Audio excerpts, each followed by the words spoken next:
Hi, everybody. I'm Kat Margulis, and I'm the host of The Power of Story. And as a longtime journalist, author, and book coach, I see story everywhere I go. But in recent years, I've had the opportunity to see how story can transform lives and businesses. And so that's what I want to explore with you and my guests in this series is how you can create the life, the business, and the legacy of your dreams through story. So today, I'm really excited to chat with Angus Fletcher. Angus is professor of story science at Ohio State's Project Narrative. His research explores why children are more creative than computer AI and how to use literature, art, and stories to increase innovation, resilience, and joy. His work has been called mind-blowing by Malcolm Gladwell. Awesome. And life-changing by Brene Brown. Wow. And has been field tested everywhere from public elementary schools to US special operations. Angus, I'm thrilled to be chatting with you today. I'm super excited to be here, Kat. Thank you. Thank you. So we did have like a little conversation before this interview, and I was just so relieved because I've read my share of dystopias. I kind of have a thing for dystopias, and when I think about AI in the future, and it's like, are we just going to kind of outsource ourselves? and um, and so I really loved hearing. It was it brought me so much comfort to hear that actually.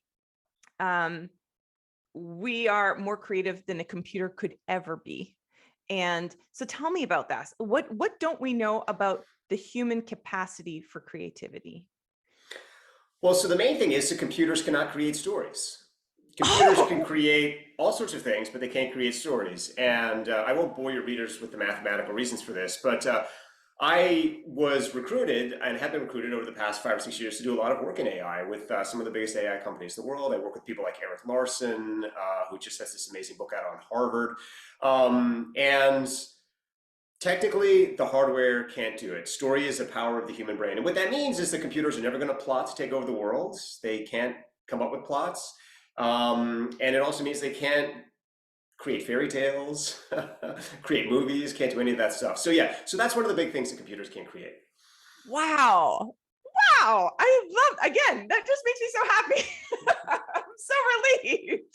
It's not going to turn into a big Terminator flick, but also that this is the one thing that we have that can never be outsourced or delegated. And that is, it's a core piece of our humanity, what makes us human, and it can't be taken away and it can't be replaced. Well, the thing is, our society is doing its best to take it away. And I say this not because I'm an alarmist or a dystopian, but we know that children become increasingly less creative the longer they stay at school. And this is true also of adults. If you go back and get a graduate degree in MBA, it will make you less creative. If you get a graduate degree in engineering, it will make you less creative. And this isn't me saying this. There's tons and tons of research that demonstrates this. And one of the main reasons for this is simply that we have replaced all of the kind of natural creativity that our brain does in terms of storytelling with logic in schools. Schools are almost entirely logic based now, and there's nothing wrong with logic, it's wonderful, but computers do it better than us, and we do stories better than computers. So why are we training ourselves to be second-rate computers when we could better be ourselves? Wow. Wow. So, oh gosh, I could really go on a tangent about education. I got 4 kids. So, what can we do to protect our children and their creativity? So we just did a study, my lab just did a study here in elementary school, and we showed that if you just encourage children to go back to their basic story thinking habits, that very quickly they rebound, they regain their natural resilience. What do I mean by natural story thinking habits? What I mean is that when you're a child, you like to imagine you're somebody else. You like to be another character. You like to imagine what that character would do. You like to create imaginary story worlds in your head and play in those worlds. And as we get older, we say, no, no, no, no, no, no, no. There's not lots of people you can be. Choose who you are. And we Mm. say, there are lots of possible worlds out there. There's this world, and there's the right world, and there's the true world. And what that does is that simply shuts down all this possibility thinking that children do naturally. So the main thing I would just say, if you're an adult, is encourage your kid to be imaginative. Encourage your kid to take on different roles and to experiment and to do all those things that they do naturally. And don't try and make them grow up too fast and be rational and logical. Wow, I love that. Is there, you know, can technology be good or bad in this respect? I mean, does it mean, take away the iPads and just play with blocks? Would that be the best thing to do, or let them go crazy with technology? Like, yeah, how do you feel about that?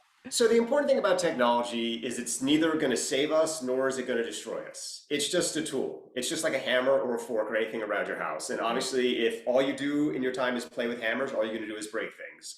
Or if all you do is play with technology, you're just going to turn into a computer. So at some point, you don't want to use too much technology. Yeah. It doesn't come down to necessarily playing with blocks or other things like that. It really comes down to playing with other children. Yeah. The main problem with technology is it just puts us all inside this bubble where we're just interacting with the computer. The more we interact with the computer, the more we think like a computer and become a computer. And all its habits of thoughts become our habits of thought. And it's much more healthy just to have 2 or 3 kids play together. The moment they start playing together, you'll notice they'll start fighting. They'll struggle. They'll have difficulties. And then they'll figure out how to resolve those difficulties creatively. And that's the main reason that creativity exists in the brain, is to solve problems. And so you kind of have to let kids get into scrapes and mistakes. And the best way that they can do that in a safe environment is with each other. Oh my gosh, amazing. I love this conversation. Now, what can we do about the rest of us? What about us adults and people who have had the story or the creativity beaten out of them, or they lost connection to it? So first of all, my lab, as you mentioned at the beginning, we do a lot of research with a lot of elite institutions, including a lot of elite business schools, U.S. Special Operations community. And that research has shown, and that's published in big places like the New York Academy of Sciences and places like that, if people want to read it for themselves, Harvard Business Review. That research has shown that as an adult, your creativity bounces back very quickly. So it's not something that has been like deprogrammed from you. It's there just waiting to be accessed. And all you need to do is get back to those same habits that you did naturally when you were younger. And so a couple of simple things you can do is just be curious about other people who are different from you and ask them questions about themselves, as opposed to judging them or trying to give them answers or these kinds of things. And the more we use things like social media, or the more we gossip and things like that, the more we get in this habit of judging people and negativity, but just being curious and interested in other people. And that allows us to enter their heads and imagine the world from their perspective, and that grows our own capacity. The other thing you can do, which is really simple, is just read more diverse stories. Most of us get in the habit of just watching the same TV shows over and over and over again, or reading the same kind of fiction over and over and over again. Go outside your comfort zone. Read a memoir written by someone who you don't understand. Read a story that you normally wouldn't pick up. That's going to be a little bit weird and difficult at first. It's not going to immediately feel relaxing. But again, that's going back to like when you're a child and you're playing with a new friend, and it's a little bit hard. But then the more you put into it, the more you're going to grow your brain's imagination, your possibility space. So those are just 2 very, very simple things. Ask people why, be curious, and read a wider variety of stories. I love that. I love that. I love the simplicity of it and the profundity or the profoundness of it. It's awesome. And maybe this is kind of part and parcel with that, but what about people who think that they don't have a creative capacity, or they're not creative, or they have that story going on? Well, I'm here to assure everyone who's listening that all humans are incredibly creative. It's part of our biology. The reason that we have survived on this planet is because we are able to solve incredibly complicated problems and invent complex, sophisticated, beautiful cultures and technologies. Yeah. And every human being through the course of their daily life is coming up with imaginative, creative solutions where you just plan your day. Planning your day involves an enormous number of creative choices. When I talk to accountants, they're doing an enormous number of creative things in their day. So everyone has this natural capacity in themselves. And the thing to just ask yourself is, do I want more of it in my life? And if I do want more of it, I just simply have to do these basic things, and it will come back, and I will have the increased joy and resilience that comes from knowing that I can solve any problem and invent anything. I love that. And you're kind of touching on it. What's next is like, what are the benefits that, people might think, oh, creativity, well, I'm not interested in doing a canvas. What are the deeper benefits and advantages of creativity and storytelling? Yeah, so I just want to emphasize, when I say I work with U.S. Special Operations, I work with U.S. Special Operations. And I work with the U.S. Army Nurse Corps, These are trauma nurses who jump out of helicopters into war zones and save lives. And these are the people who came to me and said, creativity is one of our absolute top priorities. Why? Why is it such a top priority? Well, it's a top priority because it's the core of resilience. If you know that you're creative, that means you know you can solve any problem. And if you know you can solve any problem, you don't panic and you don't get angry, you don't get stressed, you don't get anxious. You say, I can handle this, I can do this. And that's why those kinds of elite operators need that. Of course, I also train engineers and I train entrepreneurs. Why? Well, if you're an entrepreneur, what are you trying to do? You're trying to invent the future. If you're an engineer, what are you trying to do? You're trying to invent the future. There's a reason that Steve Jobs and Nikola Tesla and all of those individuals read Shakespeare. They read Shakespeare. Why? Because they wanted to have their brain stimulated with these highly imaginative stories. So creativity, there's a reason it's natural. There's a reason it's part of our brain. It's probably about half of our brain, if not more. And that's because it's really the most important thing out there in terms of keeping you alive. And because your brain knows that, it will reward you with a lot of joy and a lot of positive affect for doing it. Wow. Wow, I love this. Sorry, I get so excited about this. And here's another one of my, dystopia, the dark places I can go, which is that there's a limit to, as far as me being a storyteller and a writer, there's a limit to the number of stories that we can tell. Like that idea of that story's already been done. We've already heard that. What do you say to that? Well, that is totally bogus. Yeah, no, and I understand why people think that because it's an idea, it's perpetuated obviously in Hollywood. I've worked a ton in Hollywood. There are ideas like the hero's journey as being the kind of archetypal story you'll often hear, or you'll hear there's only 7 types of plots in literature, like the fish out of water and all these kinds of things. This is totally nonsense. It doesn't understand the biological reason that stories evolved. Stories evolved in the human brain to allow us to come up with new plans, new plots, to allow us to take advantage of emerging opportunities and to figure out how to deal with emerging threats. So basically, story is this incredibly adaptive thing in our brain that allows us to come up with new narratives in response to unprecedented circumstances. And what that means on a practical level is that every person on this planet has their own story, and every moment of every day brings with it the ability to create a new story. And the main reason we're having so much trouble now, I think, as a society, is we are just caught in a loop of the same stories. And if you meet someone who is unhappy or feels powerless in their life, it's probably because they're telling themselves the same story over and over and over again, and they can't break out of it. And the number one thing you can do to yourself is say, there are more stories, I can create them. And when you get that into that mindset, you will find that you break from the past and you become emancipated to create futures that you can't imagine. Oh my gosh. Wow. That's incredible. I'm so excited about that. I get excited because it's like from a creative standpoint, from a writerly standpoint, from a human standpoint, from a mental health and well-being standpoint. Yeah, that is incredible. And I mean, you kind of touched on this, but we'll dig in a little bit more. How can literature, art, and stories increase resilience and courage? So I have a ginormous book about this if people want to go read the kind of incredible, the specifics of it. But to speak broadly, we've already talked a little bit about resilience. When you read a lot of literature, what that does is that grows your imagination, which grows your creativity, which allows you to bounce back from problems because you know that you always have a new answer in you. You can always create a new path. You can always open a new door in life. As far as courage, we've all had the experience of reading a book and feeling ourselves just feel stronger and braver.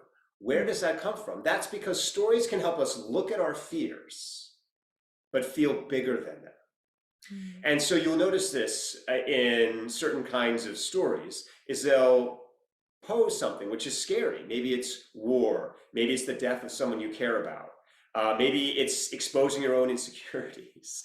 They'll present that problem, and then they'll use a special technique, which is technically known as an omniscient sentimental narrator, but more technically is basically writing with a kind of capital W we, a we voice. so that you feel like you are with the story, singing in a chorus with the writer. It's the same effect you get if you ever sing in the shower, when all of a sudden you feel like you're a really good singer because basically you're hearing this voice kind of echo around. You feel part of this chorus that's you, but bigger.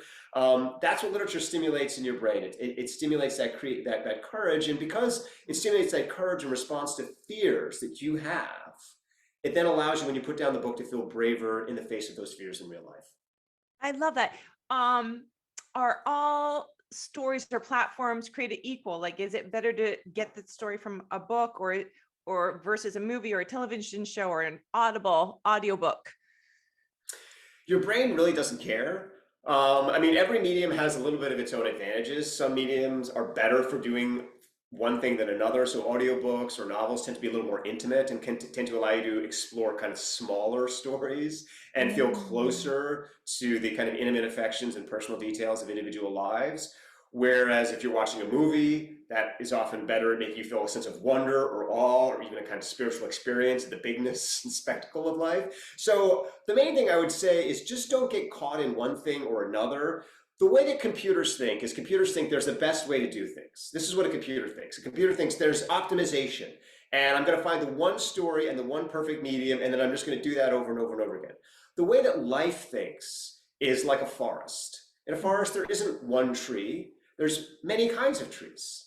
There isn't one flower, there's many kinds of flowers. And so what you want to do is you want to take advantage of all that variety and just stretch yourself. And that stretching, like in a forest, is growth.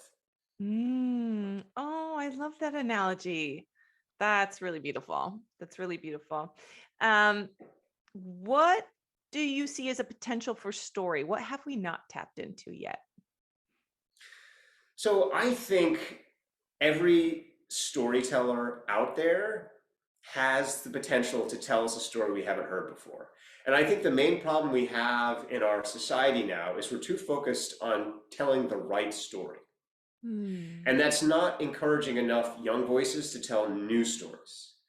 So you just see this all the time. And I see this all the time when I go into schools. Is there's a war in schools right now about what books kids should read, and should they read this book or should they read that book and this book and this kind of thing. That whole attitude, even if you're giving kids good books, if you're giving them good books while telling them that there are right books and wrong books, you're stopping them from exploring and inventing their own stories. And the Hmm. main thing we have to do is we have to throw open the libraries. We have to allow kids to explore for themselves. We have to have confidence in them that they will be able to use their natural intelligence to find the stories that are appropriate for their own lives. And we have to stop being scared of stories. And we have to stop thinking that life is about marketing and finding the one story to tell everyone that makes ourselves look perfect. Yes. Oh my gosh, I love so much about that. Um, what are you excited about in the field of literature, art, story, and creativity? So I have to be honest. A big part of the reason I do my work is because I feel that literature classes right now are failing us. And so is a lot of the way that art is taught in schools and understood in public. As I just said, I mean, I think there's a huge emphasis in schools on teaching kids the right way to interpret or understand art, or telling them what books they should read and trying to force them to read books they might not want to read because it's good for them. And when I teach in my classes, I have my students bring in their own favorite stories. I don't tell them what stories to read. I say, bring in your favorite stories and we'll unlock them and share them with each other. And so the main thing that excites me is that I think, as far as our educational institutions go, we're at such a low point that we can really only go up. And I'm hopeful that the combination of student need and parental pressure will help produce a transformation that will make literature more student-centric. And I'll just give you a quick thing that happened at my kids' elementary school. So I discovered that when you're an advanced kid, when you're an advanced third or fourth grader in math, they have all these classes you can take. You can just take as many classes as you want to keep going. If you're advanced in reading, they have no idea what to do with you. And they just say, well, maybe you should just keep doing what you're doing. And what that's saying to me is there's no plan. Schools don't know what to do when a child develops an aptitude or displays an aptitude for telling stories.